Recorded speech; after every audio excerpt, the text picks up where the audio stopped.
Hi hello friends, നിങ്ങൾ ഇഞ്ചിയുടെയും മഞ്ഞളിൻ്റെയൊക്കെ പൂവ് കണ്ടിട്ടുണ്ട്. ഇതാണ് ഇഞ്ചിയുടെ പൂവ്. നല്ല ഡാർക്ക് റെഡ് കളറിൽ വൈറ്റ് ഡോട്ടുകൾ വരുന്ന രീതിക്കാണ് ഈ പൂക്കൾ വരുന്നത്.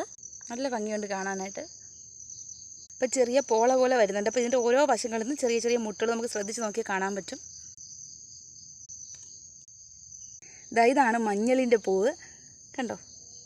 അപ്പോൾ ഇതിലുണ്ടായിരുന്നത് പൂക്കൾ എനിക്ക് തോന്നുന്നു മഞ്ഞൾ രാവിലെയാണ് പൂക്കുന്നത്, ഇഞ്ചിയാണ് രാത്രി സമയങ്ങളിൽ പൂക്കണം. അപ്പോൾ ഈ പൂക്കളെല്ലാം ഇത് കണ്ടോ, ഇതൊക്കെ വാടിപ്പോയിട്ടുണ്ട്. ഇപ്പോൾ പകൽ സമയത്ത് കൂടുതൽ ഭംഗിയായിരുന്നു കാണാനായിട്ട്.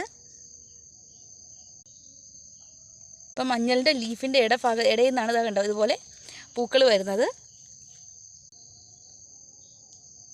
കണ്ടപ്പോൾ ജസ്റ്റ് ഇൻട്രസ്റ്റിംഗ് ആയിട്ട് തോന്നി. അപ്പോൾ നിങ്ങളുടെ ഒന്ന് ഷെയർ ചെയ്യാമെന്ന് വിചാരിച്ചിട്ടാണ് ഷോർട്സ് ചെയ്യുന്നത്. അപ്പോൾ ഇത്രയേ ഉള്ളൂ. നമ്മുടെ വീഡിയോ ഇഷ്ടപ്പെടുകയാണെങ്കിൽ ചാനലൊന്ന് സബ്സ്ക്രൈബ് ചെയ്ത് സപ്പോർട്ട് ചെയ്യണം. അപ്പോൾ നമുക്ക് നെക്സ്റ്റ് വീഡിയോ ആയിട്ട് കാണാം. Thank you for watching this video.